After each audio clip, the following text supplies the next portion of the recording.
ഹരേ കൃഷ്ണ. എല്ലാവർക്കും ഒരു ചൈതന്യ ചരിതാമൃതം ക്ലാസ്സിലേക്ക് വീണ്ടും ഹാർദവമായ സ്വാഗതം. ഇന്ന് പകരക്കാരിയായിട്ടാണ് ഞാനിവിടെ വന്നിരിക്കുന്നത്. ഇന്ന് എടുക്കാൻ നിശ്ചയിച്ചിരുന്ന ആൾക്ക് അസൗകര്യമുണ്ടായതിനാൽ ഐശ്വര്യ മാതാജി എന്നോട് എടുക്കാൻ ആവശ്യപ്പെട്ടത് കൊണ്ട് ഞാൻ ഒരു ചെറിയ ഷോർട്ട് ടൈം നോട്ടീസിലാണ് ഈ ഒരു ക്ലാസ് എടുക്കുന്നത്. അതുകൊണ്ട് തന്നെ ചൈതന്യ ചരിതാമൃതം എന്ന് പറയുന്ന ആ ഒരു ഗ്രന്ഥത്തിനോട് പൂർണ്ണമായിട്ടും കൂറു പുലർത്താൻ എനിക്ക് സാധിക്കുമോ ഇല്ലയോ എന്ന് എനിക്കറിയില്ല. എന്നാലും ഗുരുവിന്റെയും കൃഷ്ണന്റെയും അനുഗ്രഹം കൊണ്ട് ഞാന് ഈ ഒരു സർവീസ് വന്നിട്ട് നിങ്ങൾക്ക് എല്ലാവർക്കും വേണ്ടിയിട്ട് ഏറ്റെടുത്തു. എല്ലാവരും എന്തെങ്കിലും തെറ്റുകുറ്റങ്ങൾ വരികയാണെങ്കിൽ ക്ഷമിക്കുക. ചൈതന്യ ചരിതാമൃതം എന്ന് പറയുന്നത് അത്ര ഒരു എന്റെയൊക്കെ ലെവലിൽ വെച്ച് നോക്കിക്കഴിഞ്ഞിട്ടുണ്ടെങ്കിൽ വളരെ ഉന്നതമായിട്ടുള്ള ഒരു ഗ്രന്ഥമാണ്. പോസ്റ്റ് ഗ്രാജുവേറ്റ് സ്റ്റഡി എന്നാണ് ചൈതന്യ ചരിതാമൃതത്തിനെ ശ്രീല പ്രഭുപാദ് വിശേഷിപ്പിക്കുന്നത് തന്നെ. ഭാഗവതവും ഭഗവത്ഗീതയും പോലെയുള്ള ഗ്രന്ഥങ്ങളെല്ലാം വായിച്ച് മനസ്സിലാക്കി കഴിഞ്ഞതിന് ശേഷം ആണ് യൂഷ്വലി സാധാരണ ചൈതന്യ ചരിതാമൃതത്തിലേക്ക് കടക്കുന്നത്. പക്ഷേ ചൈതന്യ ചരിതാമൃതം എന്ന് പറയുന്നത് ഭയങ്കര ഡിവൈൻ ആയിട്ടുള്ള അല്ലെങ്കിൽ വളരെ ഇന്റിമേറ്റ് ആയിട്ടുള്ള പാസ്റ്റ് ടൈംസ് ഡിസ്കസ് ചെയ്യുന്ന ഒരു ഗ്രന്ഥമായതിനാൽ മെച്ചൂരിറ്റി ഇല്ലാത്ത, അതായത് പാകത വന്നിട്ടില്ലാത്ത ഞങ്ങളെ പോലെയുള്ള ഭക്തന്മാർക്ക് അത് ഡിസ്കസ് ചെയ്യാനുള്ള യോഗ്യത ഉണ്ടോ എന്ന് പോലും എനിക്കറിയില്ല. എന്നാലും ഈ ഒരു സേവനം ഞാൻ സ്വീകരിക്കുകയാണ്. ആദ്യമായിട്ട് നമുക്ക് ചെറിയൊരു കീർത്തനം ചെയ്യാം. ഭഗവാന്റെയും ഗുരുവിന്റെയും അനുഗ്രഹത്തിന് വേണ്ടി പ്രാർത്ഥിക്കാം. ജയ രാധ മാധവ കുഞ്ച ബിഹാരി गोपी जन वल्लभ गिरिवरधारी जय राधा माधव कुंज बिहारी गोपी जन वल्लभ गिरिवरधारी यशोदानंदन व्रज जन रंजन यशोदानंदन व्रज जन रंजना जमुना तीर वनचारी जमुना तीर वनचारी जय राधा माधव कुंज बिहारी गोपी जन वल्लभ गिरिवरधारी जय राधा माधव कुंज बिहारी गोपी जन वल्लभ गिरिवरधारी हरे कृष्णा कृष्ण कृष्ण हरे हरे हरे राम राम राम हरे हरे जय कृष्ण बलराम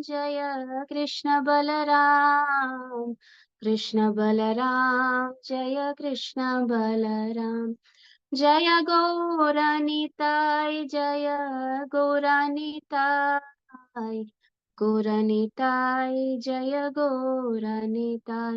जय जय प्रभुपाद जय जय प्रभुपाद जय जय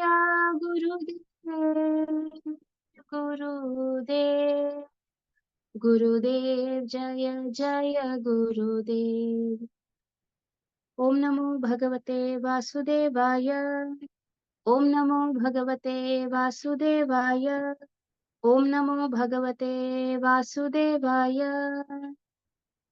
नमः। ओम विष्णुपादाय कृष्णप्रेष्ठाय भूतले श्रीमते भक्तिवेदांत स्वामिनिति नामिने नमस्ते सरस्वते देवे गौरवाणी प्रचारिणे निर्विशेष शून्यवादी पाश्चात्य देशतारिणे जय श्री कृष्ण चैतन्य प्रभु नित्यानंद श्री अद्वैत गदाधरा श्रीवासादि गौर भक्तवृंद हरे कृष्ण कृष्ण कृष्ण हरे हरे हरे राम राम राम हरे हरे. ഹരേ കൃഷ്ണ. ഞാൻ മനസ്സിലാക്കിയിടത്തോളം ആദിലീല 5-ാമത്തെ ചാപ്റ്റർ ആണ് ഇപ്പോ ഈ ഗ്രൂപ്പിൽ ഡിസ്കസ് ചെയ്തുകൊണ്ടിരിക്കുന്നത്. അപ്പോ ഈ 5-ാമത്തെ ചാപ്റ്റർ എന്ന് പറയുന്നത് നിത്യാനന്ദ പ്രഭുവിന്റെ, അതായത് ചൈതന്യ ചരിതാമൃതത്തിൽ ആദ്യത്തെ ചാപ്റ്ററുകൾ, ആദ്യത്തെ ഫസ്റ്റ് ചാപ്റ്ററിലെ ആദ്യത്തെ 14 ശ്ലോകങ്ങൾ എന്ന് പറയുന്നത് ഈ വ്യക്തിത്വങ്ങളെ കുറിച്ച്, അതായത് ചൈതന്യ മഹാപ്രഭു, സ്പിരിച്വൽ മാസ്റ്റേഴ്സ്, നിത്യാനന്ദ പ്രഭു, അദ്വൈത ആചാര്യ, അങ്ങനെ ചൈതന്യ ചരിതാമൃതത്തിൽ പ്രതിപാദിക്കുന്ന ആ വ്യക്തിത്വങ്ങളെ കുറിച്ച് എക്സ്പ്ലെയിൻ ചെയ്യുന്ന ശ്ലോകങ്ങളാണ് ആദ്യത്തെ 14 ശ്ലോകങ്ങൾ. കൃഷ്ണദാസ കവിരാജ ഗോസ്വാമി ഈ ആദ്യത്തെ 14 ശ്ലോകങ്ങളെയും വീണ്ടും ഓരോരോ ചാപ്റ്ററിലായിട്ട് വന്നിട്ട് എക്സ്പ്ലെയിൻ ചെയ്യും. ഉദാഹരണത്തിന് സ്പിരിച്വൽ മാസ്റ്റേഴ്സിനെ കുറിച്ച് ആദ്യത്തെ ചാപ്റ്ററിൽ എക്സ്പ്ലെയിൻ ചെയ്യും. ഇന്റേണൽ ആൻഡ് എക്സ്റ്റേണൽ റീസൺസ് വന്നിട്ട് ചൈതന്യ മഹാപ്രഭു എന്തിനാണ് അവതരിച്ചത് എന്നുള്ളതിന്റെ ബാഹ്യവും ആന്തരികവുമായിട്ടുള്ള ആ ഒരു റീസൺസ്, കാരണങ്ങളെ കുറിച്ച് എക്സ്പ്ലെയിൻ ചെയ്യും. അങ്ങനെ ക്രമമായിട്ട് എക്സ്പ്ലെയിൻ ചെയ്തു പോകുമ്പോൾ ഈ 5-ാമത്തെ അധ്യായം എന്ന് പറയുന്നത് നിത്യാനന്ദ പ്രഭുവിനെ ഗ്ലോറിഫൈ ചെയ്യുന്ന അല്ലെങ്കിൽ കീർത്തിക്കുന്ന ഒരു ചാപ്റ്റർ ആണ്. അപ്പോ ആ ചാപ്റ്ററിനകത്ത് ആദ്യത്തെ ശ്ലോകങ്ങളിൽ വന്നിട്ട് നിങ്ങളെല്ലാം കേട്ടതാണ്. ഇപ്പൊ ഏകദേശം 35-ാമത്തെ ശ്ലോകം വരെയാണ് എത്തി നിൽക്കുന്നത്. 35 ഓൺവേർഡ്സ് ആണ് ഇന്ന് എനിക്ക് ഡിസ്കസ് ചെയ്യാൻ വേണ്ടി മാതാജി എന്നോട് പറഞ്ഞിരിക്കുന്നത്. പക്ഷെ അതിനു മുന്നേ അത്രയും നേരം നമ്മൾ ഡിസ്കസ് ചെയ്തത് എന്താണ് എന്ന് ചെറുതായിട്ട് ഒന്ന് സംക്ഷിപ്തമായിട്ട് പറയുകയാണെങ്കിൽ, ആദ്യത്തെ കുറച്ച് ശ്ലോകങ്ങളിൽ ബലരാമന്റെ ഐഡന്റിറ്റിയെ കുറിച്ചാണ് കൃഷ്ണദാസ കവിരാജ ഗോസ്വാമി വന്നിട്ട് വിവരിക്കുന്നത്. ആരാണ് ബലരാമൻ എന്ന്, ഭഗവാന്റെ ആദ്യത്തെ വിസ്തരണം, സ്വാംശം, ഭഗവാനും ബലരാമനും തമ്മിൽ വ്യത്യാസം ഒന്നുമില്ല, ശാരീരികമായിട്ടുള്ള ആ ഒരു നിറത്തിലും ഭാവത്തിലും മാത്രമേ വ്യത്യാസമുള്ളൂ എന്നൊക്കെയാണ് പ്രഭുപാദ് ആ പർപ്പട്സിനകത്ത് നമ്മളോട് പറയുന്നത്. അതേ കൃഷ്ണൻ ചൈതന്യ മഹാപ്രഭുവായിട്ട് വരുമ്പോ അതേ ബലരാമനാണ് നിത്യാനന്ദ പ്രഭുവായിട്ട് വന്ന് അദ്ദേഹത്തെ എന്ത് ചെയ്യുന്നത്, സേവനം ചെയ്യുന്നത് എന്ന് പറഞ്ഞു. ബലരാംജി വന്നിട്ട് 5 തരത്തിലാണ് ഭഗവാനെ വന്നിട്ട് അസിസ്റ്റ് ചെയ്യുന്നത്. അതില് 4 തരത്തിലുള്ള കാര്യങ്ങൾ, അല്ലെങ്കിൽ ആദ്യത്തെ 4 കാര്യങ്ങൾ പറയുന്നത് എന്ന് വെച്ചാൽ കോസ്മിക് മാനിഫെസ്റ്റേഷൻ, അതായത് പ്രപഞ്ചത്തിന്റെ സൃഷ്ടിയെയും സ്ഥിതിയെയും വന്നിട്ട് എന്ത് ചെയ്യുകയാണ്, സഹായിക്കുകയാണ്. എങ്ങനെ അദ്ദേഹത്തിന്റെ വിസ്തരണങ്ങളായിട്ടുള്ള മഹാസംഘർഷണൻ, കാരണോദകശായി, പുരുഷാവതാരങ്ങൾ, കാരണോദകശായി വിഷ്ണു, ഗർഭോദകശായി വിഷ്ണു, ക്ഷീരോദകശായി വിഷ്ണു എന്ന രൂപത്തിലും, ഈ 4 രൂപത്തിൽ വന്നിട്ട് ഭഗവാൻ വന്നിട്ട് സ്ഥിതിയെയും സൃഷ്ടിയെയും വന്നിട്ട് എന്ത് ചെയ്യുകയാണ്, സഹായിക്കുകയാണ് എന്ന് പറയുന്നു. ഏറ്റവും അവസാനം 5-ാമത്തെ ഫോം എന്ന് പറഞ്ഞ് ശീല പ്രഭുപാദും കൃഷ്ണദാസ കവിരാജ ഗോസ്വാമി ഇവിടെ പറയുന്നത് ശേഷ എന്ന രൂപത്തെ കുറിച്ചാണ്. ശേഷൻ തികച്ചും വന്നിട്ട് എന്ത് ചെയ്യുകയാണ്, പേഴ്സണൽ സർവീസിന് വേണ്ടിയിട്ടാണ്, അല്ലെങ്കിൽ ഭഗവാന്റെ സേവനത്തിന് വേണ്ടിയിട്ടാണ് പ്രത്യക്ഷനാകുന്നത്. ഈ 5 തരത്തിലാണ് ബലരാമൻ വന്നിട്ട് എന്ത് ചെയ്യുന്നത്, ഭഗവാനെ സഹായിക്കുന്നത്. എപ്പോഴാണോ ശ്രീകൃഷ്ണ ഭഗവാൻ ചൈതന്യ മഹാപ്രഭുവായിട്ട് വരുന്നത്, അപ്പോ ബലരാംജി വന്നിട്ട് എന്ത് ചെയ്യും, നിത്യാനന്ദ പ്രഭുവായിട്ട് ഇതേ സെയിം എപ്പോഴും ഭഗവാന്റെ കൂടെ കോൺസ്റ്റന്റ്ലി അസോസിയേറ്റ് ചെയ്തിട്ട്, അതായത് നിരന്തരമായിട്ടും ഭഗവാന്റെ കൂടെ അസോസിയേഷൻ അല്ലെങ്കിൽ ഭഗവാനെ അസിസ്റ്റ് ചെയ്തുകൊണ്ട്, സഹായിച്ചുകൊണ്ട് അദ്ദേഹം വന്നിട്ട് എന്ത് ചെയ്യും, ഭഗവാന് സേവനം ചെയ്യും. അപ്പൊ നിത്യാനന്ദ പ്രഭു എന്ന് പറയുന്ന അങ്ങനെ സാധാരണ വ്യക്തിത്വമല്ല. ഒരു ചൈതന്യ മഹാപ്രഭു എന്നത് സ്വയം ഭഗവാൻ ആയതുപോലെ തന്നെ നിത്യാനന്ദ പ്രഭുവും സ്വയം ഭഗവാൻ തന്നെയാണ്. ആരാണ്, സേവക ഭഗവാൻ എന്ന് പറയുന്നു. പിന്നെ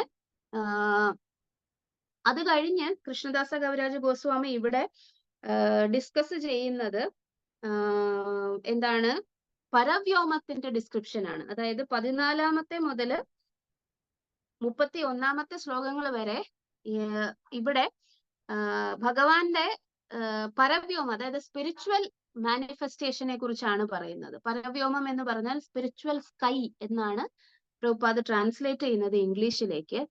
അവിടെ ശീല പ്രഭുപാദ് പറയുന്നു, കൃഷ്ണദാസ കവിരാജ ഗോസ്വാമിയുടെ ആ ശ്ലോകങ്ങളെ ഉദ്ധരിച്ചുകൊണ്ട് ശീല പ്രഭുപാദ് പറയുന്നു, ഈ ഭൗതിക ലോകത്തിൽ കാണുന്ന വൃന്ദാവനം, ദ്വാരക തുടങ്ങിയ ആ ധാമങ്ങളെല്ലാം ആ പരവ്യോമത്തിലുള്ള അല്ലെങ്കിൽ സ്പിരിച്വൽ സ്കൈയിലുള്ള ഭഗവാന്റെ എന്താണ് ധാമങ്ങളുടെ ഒരു മുഖചിത്രമാണ് ഇത്.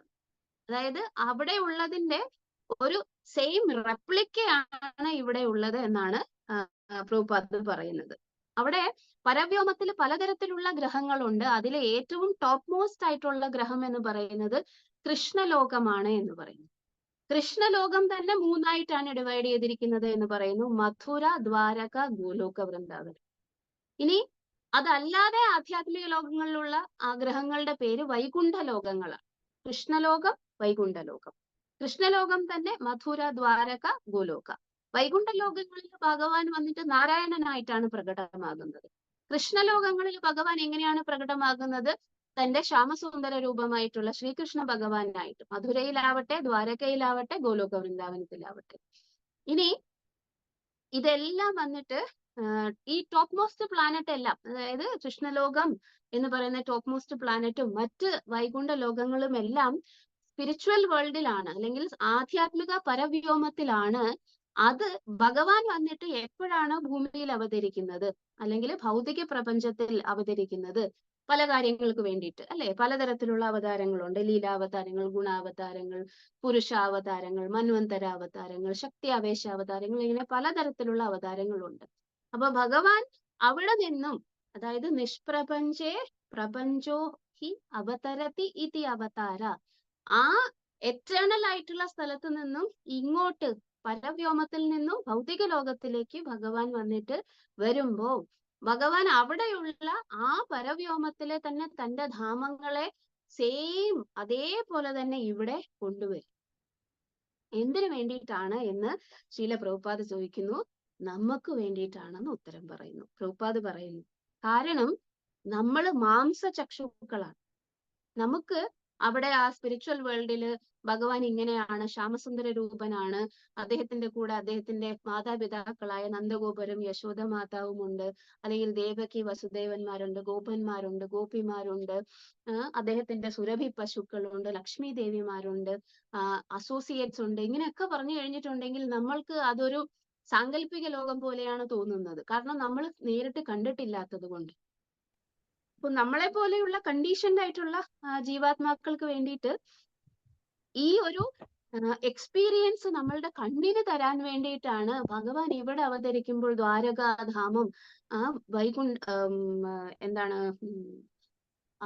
ദ്വാരകാധാമം, വൃന്ദാവനം തുടങ്ങിയ ആ ധാമങ്ങളെയും അദ്ദേഹത്തിന്റെ അസോസിയേറ്റ്സിനെയും അർച്ചാവിഗ്രഹങ്ങളെയും, അർച്ചാവിഗ്രഹം എന്ന് പറഞ്ഞാൽ ഭഗവാനെ നമ്മൾ കണ്ടിട്ടില്ല, പക്ഷെ അർച്ചാവിഗ്രഹത്തിന്റെ രൂപത്തിൽ ഈ ധാമങ്ങളിലെല്ലാം ഭഗവാൻ വന്നിട്ട് എന്ത് ചെയ്യുന്നു? വിരാജിക്കുന്നു. അപ്പൊ എന്തിനു വേണ്ടിയിട്ടാണ് ഭഗവാൻ ഈ പരവ്യോമത്തിൽ നിന്നും സ്വന്തം ധാമത്തിനെ ഇവിടെ ഭൗതികമായിട്ടുള്ള ലോകത്തിലേക്ക് കൊണ്ടുവരുന്നത് എന്ന് പ്രഭുപാദ് നമ്മളോട് പറയുന്നു. അദ്ദേഹത്തിന്റെ വില്ലനുസരിച്ചാണ്, അതായത് ഭഗവാന്റെ ഇഷ്ടത്തിനനുസരിച്ചാണ് ഇങ്ങോട്ട് വരുന്നത് എങ്കിലും അദ്ദേഹത്തിന് ഒരു ഉത്തരവാദിത്വം അല്ലെങ്കിൽ ഒരു ഉദ്ദേശമാണുള്ളത്. ഒന്ന്, നമ്മളുടെ ഈ എന്താണ്, നമ്മൾക്ക് വേണ്ടിയിട്ടാണ്, നമ്മളെ പോലുള്ള ജീവാത്മാക്കൾ വേണ്ടിയിട്ടാണ് എന്ന് പറയുന്നു. കാരണം നമ്മളുടെ മാംസചക്ഷു കൊണ്ട് നമുക്ക് കണ്ടാലേ വിശ്വസിക്കാൻ പറ്റുള്ളൂ. അത് നമ്മുടെ കുഴപ്പമാണ്. ഭഗവാന്റെ ആ ആധ്യാത്മിക വ്യോമം നമുക്ക് കാണാനും പറ്റില്ല, അതും നമ്മുടെ കുഴപ്പമാണ്.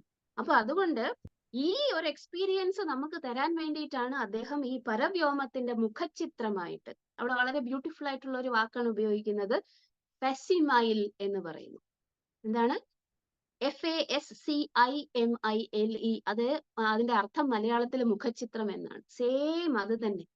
അതായത് അതിന്റെ അകത്ത്, അതായത് പരവ്യോമത്തിൽ എന്തൊക്കെയുണ്ടോ അതേ കാര്യങ്ങളൊക്കെ തന്നെയാണ് ഇവിടെയുള്ള വൃന്ദാവനത്തിലും ദ്വാരകയിലും മധുരയിലും അയോധ്യയിലും ഒക്കെ ഉള്ളത്.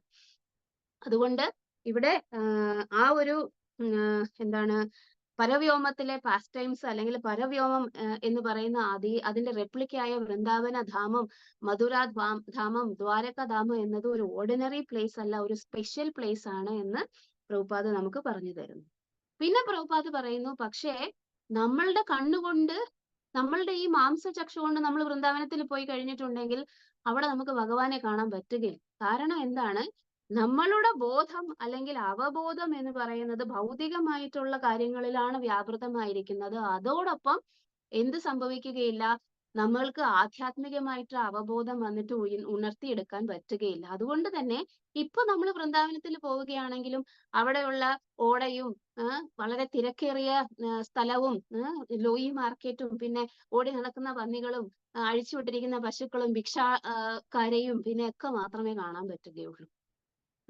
അത് നമ്മുടെ കണ്ണിന്റെ പ്രശ്നമാണ്, മാംസചക്ഷു ആയതുകൊണ്ട്. പക്ഷേ പരിശുദ്ധരായിട്ടുള്ള ഭക്തന്മാർ അവിടെ പോയി കഴിഞ്ഞിട്ടുണ്ടെങ്കിൽ നോക്കൂ, രൂപഗോസ്വാമിയും മറ്റ് ഗോസ്വാമിമാരും ഒക്കെ ആ സെയിം വൃന്ദാവനത്തിലാണ്. അതായത് നമ്മൾ ഇന്ന് ജീവിക്കുന്ന സമയത്തിൽ വെച്ച് നോക്കുകയാണെങ്കിൽ ഒരുപാട് മാറ്റങ്ങൾ വന്നിട്ടുണ്ട്, ഒരുപാട് കൺസ്ട്രക്ഷൻസും മറ്റു കാര്യങ്ങളും ഒക്കെ വന്നിട്ടുണ്ട്. പക്ഷേ ഭഗവാൻ വന്നിട്ട് സ്വന്തം ധാമത്തിലേക്ക് പോയതിനു ശേഷമാണ്, ഭൗതിക ലോകത്തിലെ വൃന്ദാവനത്തിലെ ഗോസ്വാമിമാരും ചൈതന്യ മഹാപ്രഭുവും പോയതിനു ശേഷമാണ് ഗോസ്വാമിമാരെല്ലാം വന്നിട്ട് വൃന്ദാവനത്തിലെ ഓരോ സ്ഥലങ്ങളെയും വന്നിട്ട് എന്ത് ചെയ്യുന്നത്, വീണ്ടെടുക്കുന്നത്. അപ്പൊ അവരവിടെ ചെല്ലുമ്പോ അവിടെ ആരില്ല, കൃഷ്ണനും രാധാറാണിയും ഗോപിമാരും ഒന്നുമില്ല, എല്ലാവരും തിരിച്ചു പോയിരുന്നു. പക്ഷെ എന്നിട്ടും അവർക്ക് അവിടെ ഇതെല്ലാം ദൃശ്യമായിരുന്നു, ശ്രീകൃഷ്ണ ഭഗവാന്റെ ലീലകൾ ദൃശ്യമായിരുന്നു. അതെങ്ങനെയാണ് സാധിക്കുക? അതാണ് പ്രഭുപാദ് ഇവിടെ പറയുന്നത്. ഒരാളുടെ കണ്ണുകൾ വന്നിട്ട് ഭഗവാനോടുള്ള സ്നേഹം കൊണ്ട് എന്ത് ചെയ്തിരിക്കുന്നു, അഞ്ജനം എഴുതിയിരിക്കുന്നു. നമ്മൾക്ക് അറിയാം, പ്രേമാഞ്ജന ചുരിത ഭക്തി വിലോചനേന എന്ന് പറയുന്ന ശ്ലോകത്തില് നമ്മള് ആ പ്രേമനേത്രം കൊണ്ടാണെങ്കിൽ മാത്രമേ വൃന്ദാവനം കാണാൻ കഴിയുകയുള്ളൂ എന്ന് പറയുന്നു. ആര് പറയുന്നു? കൃഷ്ണദാസ കവിരാജ ഗോസ്വാമി ഇവിടെ പരവ്യോമത്തിനെ കുറിച്ചുള്ള ഡിസ്കഷനിൽ പറയുന്നു. ആ പരവ്യോമത്തിലുള്ള അതേ ഗ്രഹങ്ങൾ തന്നെയാണ്, അല്ലെങ്കിൽ അതേ ധാമങ്ങൾ തന്നെയാണ് നമ്മൾക്ക് വേണ്ടിയിട്ടും ഇവിടെ വന്നിട്ട് എന്ത് ചെയ്യുന്നത്, ഭഗവാൻ വന്നിട്ട് കൊണ്ടുവരുന്നത് എന്ന് പറയുന്നു. രണ്ട് തരത്തിലുള്ള പരവ്യോമങ്ങളെ കുറിച്ച് പറഞ്ഞു. ഒന്ന് വൈകുണ്ഠ പ്ലാനറ്ററി സിസ്റ്റം, അവിടെ ഭഗവാൻ നാരായണമൂർത്തിയായിട്ടാണ്, ശംഖചക്ര ഗദാ പത്മധാരിയായിട്ടുള്ള നാരായണമൂർത്തിയായിട്ടാണ് വസിക്കുന്നത്. മറ്റേ പരവ്യോമം എന്ന് പറയുന്നത് എന്താണ്? കൃഷ്ണലോകം. അവിടെ ഭഗവാന്റെ അസോസിയേറ്റ്സിനനുസരിച്ച് റെസിപ്രോക്കേറ്റ് ചെയ്യാൻ വേണ്ടിയിട്ട് ആരൊക്കെയുണ്ട്? മധുരയിലെ കൃഷ്ണനുണ്ട്, ദ്വാരകയിലെ കൃഷ്ണനുണ്ട്, വൃന്ദാവനത്തിലെ കൃഷ്ണനുണ്ട്. ശ്യാമസുന്ദരൻ തന്നെയാണ്, 3 കൃഷ്ണന്മാരും ശ്യാമസുന്ദരൻ തന്നെയാണ്. ആരാണോ അദ്ദേഹത്തിനോട് ഏത് തരത്തിലാണോ അദ്ദേഹത്തിനെ ആഗ്രഹിക്കുന്നത് അതിനനുസരിച്ച് അദ്ദേഹം റെസിപ്രോക്കേറ്റ് ചെയ്യാൻ വേണ്ടിയിട്ടാണ് ഈ 3 കൃഷ്ണലോകങ്ങളും ഉള്ളത്. അതിനുശേഷം ഭഗവാൻ വന്നിട്ട് ഈ ലോകങ്ങളെ കുറിച്ച് ഡിസ്കസ് ചെയ്തതിനു ശേഷം കൃഷ്ണദാസ കവിരാജ ഗോസ്വാമി 2 തരത്തിലുള്ള ഡിഫറെന്റ് ആയിട്ടുള്ള ആകാശങ്ങളെ കുറിച്ച്, അതായത് നമ്മൾ ജീവിക്കുന്ന സ്ഥലം എന്ന് പറയുന്നത് ഭൗതിക പ്രപഞ്ചമാണ്. ഇപ്പൊ നമ്മൾ ഡിസ്കസ് ചെയ്ത പരവ്യോമം എന്ന് പറയുന്നത് ആധ്യാത്മിക പ്രപഞ്ചമാണ്. അപ്പൊ ഇതിന് ഇടയ്ക്ക് സ്ഥിതി ചെയ്യുന്ന ഒരു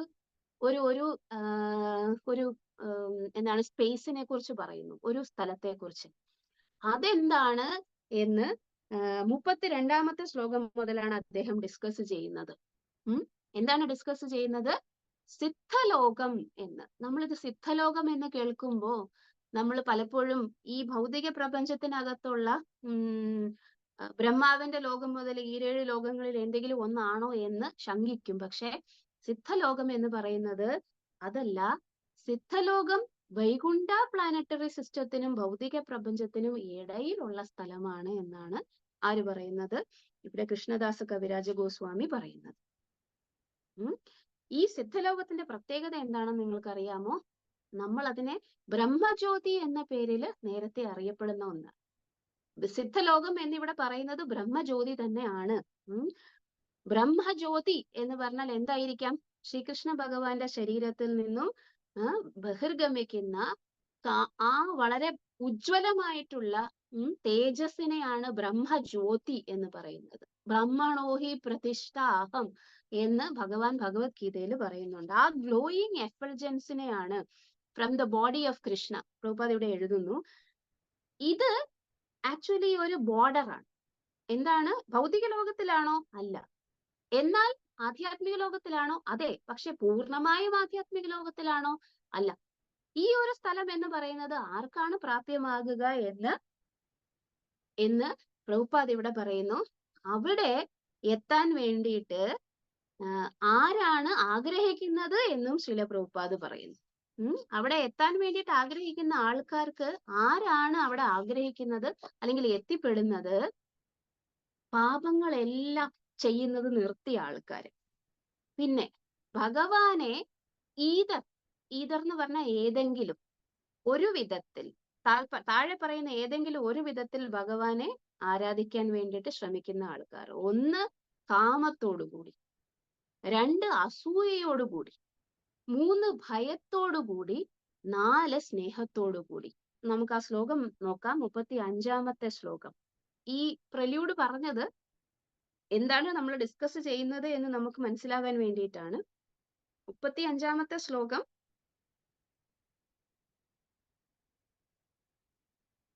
വായിക്കാം. അത് ശ്രീമദ് ഭാഗവതത്തിൽ നിന്നും കോട്ട് ചെയ്യുന്ന ശ്ലോകമാണ്, കൃഷ്ണദാസ കവിരാജ ഗോസ്വാമി. കാമാദ്വേഷാത് ഭയാത് സ്നേഹാത് യഥാ ഭക്തേശ്വരേ മനഃ ആവേശ്യ തദ് അഘം ഹിത്വാ ബഹവസ്തദ്ഗതിം ഗതാ. കാമാദ്വേഷാത് ഭയാത് സ്നേഹാത് യഥാ ഭക്തേശ്വരേ മനഃ ആവേശ്യ തദ് അഘം ഹിത്വാ ബഹവസ്തദ്ഗതിം ഗതാ.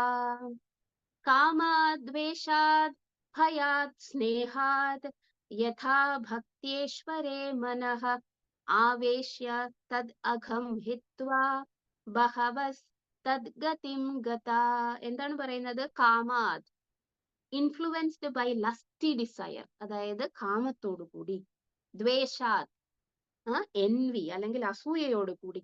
ഭയാത്, അതായത് ഭയപ്പാടോടുകൂടി അല്ലെങ്കിൽ എന്താണ് പേടിയോടുകൂടി. സ്നേഹാത്, അഫെക്ഷൻ അല്ലെങ്കിൽ സ്നേഹത്തോടുകൂടി. യഥാ ഭക്തിയ, ഈ തലത്തിലുള്ള ഏതെങ്കിലും തരത്തിലുള്ള ഡിവോഷനോടുകൂടി. ആരാണോ മനസ്സിൽ ഭഗവാനെ, ഭക്തിയ ഈശ്വരേ മനഃ, ഈശ്വരേ എന്ന് പറഞ്ഞാൽ ഭഗവാനെ, സുപ്രീം പേഴ്സണാലിറ്റിയെ, മനഃ മനസ്സില്, ആവേശ്യ ഫുള്ളി അബ്സോർബിങ് എന്നാണ് ആവേശ്യന്റെ അർത്ഥം. അങ്ങനെ ചെയ്തു കഴിഞ്ഞാൽ എന്ത് സംഭവിക്കും? തദ് അഘം ഹിത്വാ, അങ്ങനെ ഭഗവാനെ മനസ്സിൽ വിളിച്ചു വരുത്തി കഴിഞ്ഞിട്ടുണ്ടെങ്കിൽ എന്ത് സംഭവിക്കും? അയാളുടെ ഹൃദയത്തിലുള്ള പാപങ്ങളെല്ലാം അവസാനിക്കും. അങ്ങനെയുള്ള ഒരുപാട് ആൾക്കാര് തത് ഗതിം ഗതഃ, ആ ഗതിയെ അറ്റൈൻ ചെയ്തിട്ടുണ്ട്. അപ്പൊ നമ്മൾ വിചാരിക്കും, അത് ശരി, ഈ കാമം, ദ്വേഷം, ഭയം, സ്നേഹം, ഇതില് സ്നേഹം മനസ്സിലായി, പക്ഷെ കാമം, ദ്വേഷം, ഭയം എന്നൊക്കെ ഇവിടെ പറഞ്ഞിരിക്കുന്നുവല്ലോ. അങ്ങനെ ആ പറയുന്ന ക്വാളിറ്റീസ് ഒക്കെ ഭൗതികപരമായിട്ടുള്ള ക്വാളിറ്റീസ് അല്ലേ? പരിശുദ്ധ ഭക്തി ഉണ്ടെങ്കിലല്ലേ ഭഗവാന്റെ അബോർഡിൽ പോവാൻ പറ്റുകയുള്ളൂ. ഇവിടെ പരിശുദ്ധ ഭക്തിയെ അല്ലല്ലോ പറയുന്നത്. കാമത്തോടുകൂടി, ഈ അസൂയയോടുകൂടി, ഭയത്തോടുകൂടിയൊക്കെ ഭഗവാനെ വിചാരിച്ചു കഴിഞ്ഞിട്ടുണ്ടെങ്കിൽ എവിടെ എത്താൻ പറ്റും? തദ്ഗതിം ഗതഃ, അവിടെ എത്താൻ പറ്റുമെന്ന് പറയുന്നു. എന്താണ് ശ്രീല പ്രഭുപാദ് പറയുന്നത്? As through devotion to the Lord one can attain his abode. Many have attained that goal by abandoning their sinful activities and absorbing their minds in the Lord through lust, envy, fear or affection. ആകെ confusion ആയോ അല്ലെ? നമുക്ക് ആകെ confusion ആകുന്നത് പോലെയാണ് ശ്രീല പ്രഭുപാദ് ഇവിടെ പറയുന്നത്. അപ്പൊ നമ്മൾ വിചാരിക്കും, അതെന്താണ് അങ്ങനെ? അടുത്ത ശ്ലോകത്തിലും ഇതേപോലെ തന്നെയാണ്. യദ് അരീനാം പ്രിയാനാം ച പ്രാപ്യം ഏകം ഇവോദിതം തദ് ബ്രഹ്മ കൃഷ്ണയോരൈക്യാത് കിരണാർക്കോപമാജുഷോ. ഇത് വരുമ്പോ നമുക്ക് ക്ലിയർ ആകും. എന്താണ്? 36-ാമത്തെ ശ്ലോകം. യദ് അരീനാം പ്രിയാനാം ച പ്രാപ്യം ഏകം ഇവോദിതം തദ് ബ്രഹ്മ കൃഷ്ണയോരൈക്യാത് കിരണാർക്കോപമാജുഷോ. യദ് അരീണാം പ്രിയാനാം ച, രണ്ടുപേരെ കുറിച്ച് ഇവിടെ പറയുന്നു. ആരാണ് അരി? ശത്രു. പിന്നെ ആരാണ് പ്രിയാനാം ച? പ്രിയൻ എന്ന് പറഞ്ഞാൽ മിത്രം, അല്ലെങ്കിൽ ഭഗവാന്റെ മിത്രം എന്ന് പറഞ്ഞാൽ ഭഗവാന്റെ ഭക്തന്മാർ. അരി എന്ന് പറഞ്ഞാൽ ശത്രുക്കൾ. ആരാണ് ഭഗവാന്റെ ശത്രുക്കൾ? ഭഗവാനെ ഈ പ്രകാരമുള്ള അസൂയ, പേടി, ഭയം ഇതോടുകൂടിയൊക്കെ ഭഗവാനെ അപ്രോച്ച് ചെയ്തിരിക്കുന്ന ആൾക്കാരുടെ എക്സാമ്പിൾസ് നമുക്കറിയാം. കംസനും ശിശുപാലനും, പിന്നെ എന്താണ്, രാവണനും. ഹിരണ്യകശിപു അതുപോലുള്ള ആൾക്കാരൊക്കെ ഭയത്തോടുകൂടി, അസൂയോടുകൂടിയും പേടിയോടുകൂടിയൊക്കെയാണ് ഭഗവാനെ അപ്രോച്ച് ചെയ്യുന്നത്. പക്ഷെ പ്രിയ എന്ന് പറഞ്ഞ ഭഗവാന്റെ ഭക്തന്മാർ, ഗോപിമാരെ പോലെയോ ഗോപന്മാരെ പോലെയോ ഭഗവാന്റെ മാതാപിതാക്കളെ പോലെ വാത്സല്യത്തോടു കൂടിയോ അല്ലെങ്കിൽ ഭഗവാന്റെ സുഹൃത്തുക്കളെ പോലെ, അർജുനനെ പോലെ, ഫ്രണ്ടിനെ പോലെയൊക്കെ ഭഗവാനെ വന്നിട്ട് എന്ത് ചെയ്യുകയാണ്? അവരെ അപ്രോച്ച് ചെയ്യുകയാണ്. ഇവരുടെ രണ്ടുപേരുടെയും കാര്യം പറയുന്നു. പ്രാപ്യം ഏകം ഇവോദിതം. പ്രാപ്യം എന്ന് പറഞ്ഞാൽ പ്രാപ്യമാകുന്നു. ഡെസ്റ്റിനേഷൻ അല്ലെങ്കിൽ അവരുടെ ആ ഒരു ലക്ഷ്യസ്ഥാനം എന്ന് പറയുന്നത് ഏകം, ഒന്ന് തന്നെയാണ്. എന്താണ്? അങ്ങനെയാണ് പറയപ്പെടുന്നത്. ഇവ ഉദിതം, it is said that this is same. അതായത് ഇവർക്ക് കിട്ടുന്നത് രണ്ടും ഒരേ ലക്ഷ്യസ്ഥാനം തന്നെയാണ്. തത് ബ്രഹ്മകൃഷ്ണയോർ ഐക്യാത്. അതെന്താണ്? ആ ഐക്യം എന്ന് പറയുന്നത് നമ്മൾ വിചാരിക്കുന്നത് പോലെ ഒരേ സ്ഥലമല്ല. അത് രണ്ടും ഭഗവാന്റെ ഡിഫറെന്റ് മാനിഫെസ്റ്റേഷൻ ആണ്. ഒന്ന് കൃഷ്ണനും ഒന്ന് ബ്രഹ്മജ്യോതിയുമാണ് എന്നുള്ള വ്യത്യാസം അതിനകത്തുണ്ട്. എങ്ങനെയാണ് വ്യത്യാസം? കിരണ അർക്ക ഉപമാജുഷ. ഒരു ഉപമയാണ് ഇവിടെ പറയുന്നത്. ഒന്ന് കിരണം. കിരണം എന്ന് പറഞ്ഞാൽ സൂര്യകിരണം, നമുക്കറിയാം, ഈ എഫൾജൻസ് ഓഫ് ലൈറ്റ്. രണ്ടാമത്തേത് അർക്കൻ, സൂര്യൻ തന്നെ. സൂര്യനും സൂര്യകിരണവും ക്വാളിറ്റിയിൽ ഒന്ന് തന്നെയാണ്. കാരണം രണ്ടും വന്നിട്ട് എന്ത് ചെയ്യുകയാണ്? ഈ ലോകത്തെ പ്രദീപ്തമാക്കുകയാണ് ചെയ്യുന്നത്. സൂര്യൻ ഉദിച്ചു കഴിയുമ്പോൾ, അതായത് ആ സൂര്യഗോളം വന്നിട്ട് ഉദിച്ചു കഴിയുമ്പോൾ നമ്മൾ എങ്ങനെയാണ് അതിനകത്ത് നിൽക്കുന്നത്? ആ കിരണത്തിലാണ് നമ്മൾ സിറ്റുവേറ്റഡ് ആയിരിക്കുന്നത്. സൂര്യനിലാണോ നിങ്ങൾ നിലനിൽക്കുന്നതെന്ന് ചോദിച്ചു കഴിഞ്ഞാൽ അതെ, കാരണം സൂര്യപ്രകാശത്തിലാണ് നമ്മൾ നിലനിൽക്കുന്നത്. ഇനി സൂര്യനിലാണോ നിങ്ങൾ നിൽക്കുന്നത് എന്ന് ചോദിച്ചു കഴിഞ്ഞാൽ അല്ല, കാരണം സൂര്യഗോളത്തിനകത്തല്ല നമ്മൾ നിലനിൽക്കുന്നത്. അതേപോലെ തന്നെയാണ് ഇവരുടെയും കാര്യം. ഈ കാമാത് ഭയാത് ദ്വേഷാത് എന്നൊക്കെ പറഞ്ഞിട്ട് ഭഗവാനെ കുറിച്ച് ചിന്തിച്ച് എന്ത് ചെയ്യുകയാണ്? ഭഗവാനെ അറ്റൈൻ ചെയ്യുന്ന ആൾക്കാര് എവിടെയാണ് പോകുന്നത്? കൃഷ്ണനിലാണോ പോകുന്നത്? അതേ, കൃഷ്ണനിൽ തന്നെയാണ് പോകുന്നത്. പക്ഷെ കൃഷ്ണനിലാണോ പോകുന്നത്? അല്ല, കൃഷ്ണനിലല്ല പോകുന്നത്. കാരണം അത് രണ്ടും വ്യത്യാസമുണ്ട്. ഒന്ന് സൂര്യനും രണ്ട് കിരണവും തമ്മിലുള്ള വ്യത്യാസമുള്ളതുപോലെ കൃഷ്ണലോകം, വൈകുണ്ഠലോകം എന്ന് പറയുന്ന പരവ്യോമവും ബ്രഹ്മലോകമല്ല, ബ്രഹ്മൻ എഫൾജൻസ് അല്ലെങ്കിൽ സിദ്ധലോകം എന്ന് പറയുന്ന ഭഗവാന്റെ ശരീരത്തിൽ നിന്നുമുള്ള കിരണങ്ങളുടെ ആ ഒരു ഉജ്ജ്വലമായിട്ടുള്ള ആ ഒരു പരവ്യോമവും തമ്മിൽ വ്യത്യാസമുണ്ട്. രണ്ടും ആധ്യാത്മിക ഗ്രഹം തന്നെയാണ്. പക്ഷെ ഈ ആധ്യാത്മിക ഗ്രഹം, അതായത് കൃഷ്ണലോകം വൈകുണ്ഠലോകം എന്ന് പറയുന്നതും ഈ സിദ്ധലോകവും തമ്മിൽ എന്ത് വ്യത്യാസമുണ്ട്? സൂര്യനും കിരണവും തമ്മിലുള്ള വ്യത്യാസമുണ്ട്. എന്താണ്? കിരണ അർക്കോ ഉപമാജുഷോ എന്നാണ് പറയുന്നത്. ഇപ്പോഴാണ് നമുക്കത് കറക്റ്റ് ആയിട്ട് മനസ്സിലാകുന്നത്. ശ്രീല പ്രഭുപാദ് ഇവിടെ പറയുന്നു, where it has been stated that the Lord's enemies and devotees attain the same destination, this refers to the ultimate oneness of Brahman and Lord Krishna. This may be understood by the example of the sun and sunshine, in which Brahman is like the sunshine and Krishna himself is like the sun. നമ്മൾ വളരെ കാര്യമായിട്ട് മനസ്സിലാക്കാൻ വേണ്ടിയിട്ട് ശ്രീല പ്രഭുപാദ് ഇവിടെ വളരെ secret ആയിട്ട് ഒരു കാര്യം പറയും. എന്താണ് സീക്രട്ട് ആയിട്ട് പറയുന്ന കാര്യം? ഈ ഒരു വേഴ്സിനെ നമുക്ക് മനസ്സിലാക്കിയെടുക്കാൻ, അതായത് ചിലര് നമ്മളോട് പറയാറുണ്ട്, ഏത് വഴിയൊക്കെ പോയാലും ഒരേ സ്ഥലത്ത് തന്നെയാണ് എത്തുന്നത് എന്ന്. നമ്മൾ പലപ്പോഴും കേട്ടിട്ടുണ്ട്. ഈ ഭക്തിയോഗം എന്ന് പറഞ്ഞ് നിങ്ങൾ എന്തിനാണ് ഇത്ര കഷ്ടപ്പെടുന്നത്? ജ്ഞാനയോഗത്തിൽ കൂടി പോയാലും ഹഠയോഗത്തിൽ കൂടി പോയാലും ഏത് യോഗത്തിൽ കൂടെ പോയാലും അവസാനം ഈശ്വരനിൽ തന്നെ എത്തുന്നു. ഇങ്ങനെയുള്ള ആൾക്കാർക്ക് എന്താണ് സംഭവിക്കുന്നത് എന്നാണ് ശ്രീല പ്രഭുപാദ് ഇവിടെ പറയുന്നത്. ഇവിടെ ശ്രീല പ്രഭുപാദിന്റെ ഉദാഹരണം എന്ന് പറയുന്നത് ആര് പറയുന്നതാണ്? രഘുഭാഗവതാമൃതത്തില് രൂപഗോസ്വാമി 3 ആൾക്കാരെ കുറിച്ച് പറയുന്നു. നമുക്ക് ആൾക്കാരെയൊക്കെ അറിയാം. 1 ഹിരണ്യകശിപു, 2 രാവണൻ, 3 ശിശുപാലൻ. ഇവര് തമ്മിൽ എന്താണ് ബന്ധം എന്ന് ചോദിച്ചു കഴിഞ്ഞാൽ, ഹിരണ്യകശിപു ഏതാണ്? സത്യയുഗത്തില് നരസിംഹമൂർത്തി അവതരിച്ചിരിക്കുന്ന സമയത്ത് അദ്ദേഹത്തിന്റെ കയ്യാൽ വന്നിട്ട് എന്ത് ചെയ്യപ്പെട്ടിരിക്കുന്നു? മരണപ്പെട്ടിരിക്കുന്നു. നമ്മളൊന്ന് ആലോചിച്ച് നോക്കൂ. ശ്രീകൃഷ്ണ ഭഗവാന്റെ കയ്യാൽ മരണപ്പെട്ട് കഴിഞ്ഞിട്ടുണ്ടെങ്കിൽ അയാൾക്ക് ലിബറേഷൻ സുനിശ്ചിതമാണ് എന്നൊക്കെയാണ് നമ്മൾ കേട്ടിരിക്കുന്നത്. പക്ഷെ ഹിരണ്യകശിപു മരിച്ചതിന് ശേഷം എന്ത് സംഭവിച്ചു? അടുത്തത് രാവണനായിട്ട് പുനർജനിച്ചു. ഇനി രാവണനെ ആര് വധിച്ചു? രാമചന്ദ്രമൂർത്തി വധിച്ചു. ഈ രാമചന്ദ്രമൂർത്തി ആരാണ്? സ്വയം ഭഗവാൻ വിഷ്ണു തന്നെയാണ്. വിഷ്ണുവിന്റെ കയ്യാൽ മരണപ്പെട്ടാലും സുനിശ്ചിതമാണ് എന്ത്? ലിബറേഷൻ. പക്ഷെ എന്ത് സംഭവിച്ചു? വീണ്ടും ശിശുപാലനായിട്ട് പുനർജനിച്ചു. ഇനി ശിശുപാലൻ എന്ത് സംഭവിച്ചു? ശിശുപാലൻ വന്നിട്ട് കൃഷ്ണന്റെ കൈയാൽ മരണപ്പെട്ടു. അതിനുശേഷം എന്ത് സംഭവിച്ചു? ശിശുപാലൻ എങ്ങനെ പുനർജനിച്ചു? ശിശുപാലൻ പുനർജനിച്ചതിന്റെ കാര്യം പറയുന്നില്ല. ശിശുപാലൻ വന്നിട്ട് ഭഗവാന്റെ ശരീരത്തിൽ മെർജ് ചെയ്യുന്നു എന്ന് പറഞ്ഞിരിക്കുന്നു. എവിടെ? ഭാഗവതത്തിലും ബാക്കിയുള്ള പുരാണങ്ങളിലും പറഞ്ഞിരിക്കുന്നു. ഈ രഹസ്യമാണ് ഈ പർപ്പട്ടില് പ്രഭുപാദ് വന്നിട്ട് പറഞ്ഞിരിക്കുന്നത്. ഐശ്വര്യ മാതാജി, ആ പർപ്പട്ടില് മലയാളം, എന്റെ കയ്യിൽ ഇംഗ്ലീഷ് പർപ്പട്ട് മാത്രമേ ഉള്ളൂ. മാതാജിക്ക് വായിക്കാൻ പറ്റുമെങ്കിൽ ഈ ഒരു പാർട്ട്, അതായത് how it was that Hiranyakashipu next became Ravana എന്ന് പറയുന്ന ആ പാർട്ട് ഒന്ന് വായിക്കാമോ മലയാളത്തിൽ? വായിക്കാം മാജി, വായിക്കാം. ഹിരണ്യകശിപു അടുത്ത ജന്മത്തിൽ രാവണനായി തീരുകയും ദേവന്മാരെക്കാൾ ഭൗതിക ഐശ്വര്യങ്ങൾ ആസ്വദിക്കുകയും എങ്കിലും മോക്ഷം ലഭിക്കാതിരിക്കുകയും എന്നാൽ പിന്നീട് ശിശുപാലനായപ്പോൾ ശ്രീകൃഷ്ണനുമായി കലഹിക്കുകയും കൃഷ്ണനാൽ വധിക്കപ്പെടുകയും കൃഷ്ണന്റെ ശരീരത്തിൽ ലയിച്ചു ചേർന്ന് മോക്ഷം പ്രാപിക്കുകയും ചെയ്തതെങ്ങനെ? ഹിരണ്യകശിപു നരസിംഹദേവനെ വിഷ്ണുവായി തിരിച്ചറിയുന്നതിൽ പരാജയപ്പെട്ടെന്ന് പരാശരൻ മറുപടി നൽകി. ചില പുണ്യകർമ്മങ്ങളിലൂടെ ഐശ്വര്യം നേടിയ ഏതോ ജീവസത്തയാണ് നരസിംഹദേവൻ എന്ന് അയാൾ കരുതി. രജോ ഗുണത്തിന്റെ ആധിക്യത്താൽ നരസിംഹ രൂപം മനസ്സിലാക്കാൻ സാധിക്കാതെ അവിടുന്ന് ഒരു സാധാരണ ജീവസത്തയാണെന്ന് അയാൾ വിചാരിച്ചു. എന്നിരുന്നാലും നരസിംഹദേവന്റെ കരങ്ങളാൽ വധിക്കപ്പെട്ടതിനാൽ ഹിരണ്യകശിപു അടുത്ത ജന്മത്തിൽ രാവണനാവുകയും അളവറ്റ ഐശ്വര്യങ്ങളുടെ ഉടമയാവുകയും ചെയ്തു.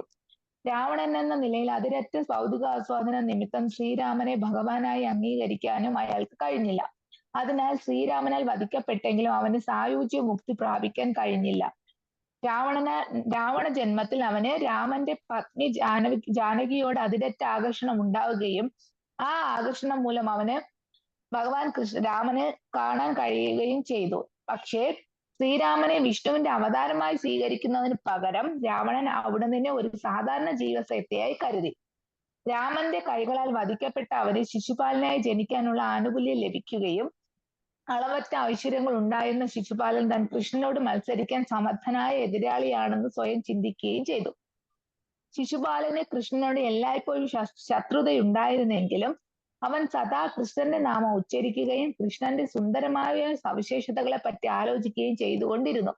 അപ്രകാരം പ്രതികൂല ഭാവത്തോടെയാണെങ്കിലും നിരന്തരം കൃഷ്ണനെ പറ്റി ചിന്തിക്കുകയും കൃഷ്ണന്റെ നാമം ഉരുവിടുകയും ചെയ്തതിനാൽ അയാൾ പാപകർമ്മങ്ങളുടെ കളങ്കങ്ങളിൽ നിന്ന് ശുദ്ധനാക്കപ്പെട്ടു. ഒരു ശത്രുവെന്ന നിലയിൽ കൃഷ്ണന്റെ സുദർശന ചക്രത്താൽ ഹനിക്കപ്പെട്ടപ്പോൾ കൃഷ്ണനെ കുറിച്ചുള്ള ശിശുപാലന്റെ നിരന്തര സ്മരണ അവന്റെ ദുഷ്കർമ്മങ്ങളുടെ പ്രതികരണങ്ങളെ അലിയിച്ചു കളയുകയും കൃഷ്ണന്റെ ശരീരത്തോട് ലയിച്ചു ചേർന്ന് മോക്ഷം പ്രാപിക്കുകയും ചെയ്തു.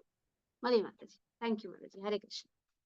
അപ്പോ പ്രഭുപാദ് ഇവിടെ വളരെ രഹസ്യമായിട്ടുള്ള ഒരു കാര്യമാണ് നമ്മളോട് പറയുന്നത്. നമ്മൾ ഇതുവരെ ചിന്തിക്കാത്ത ഒരു കാര്യമാണ്.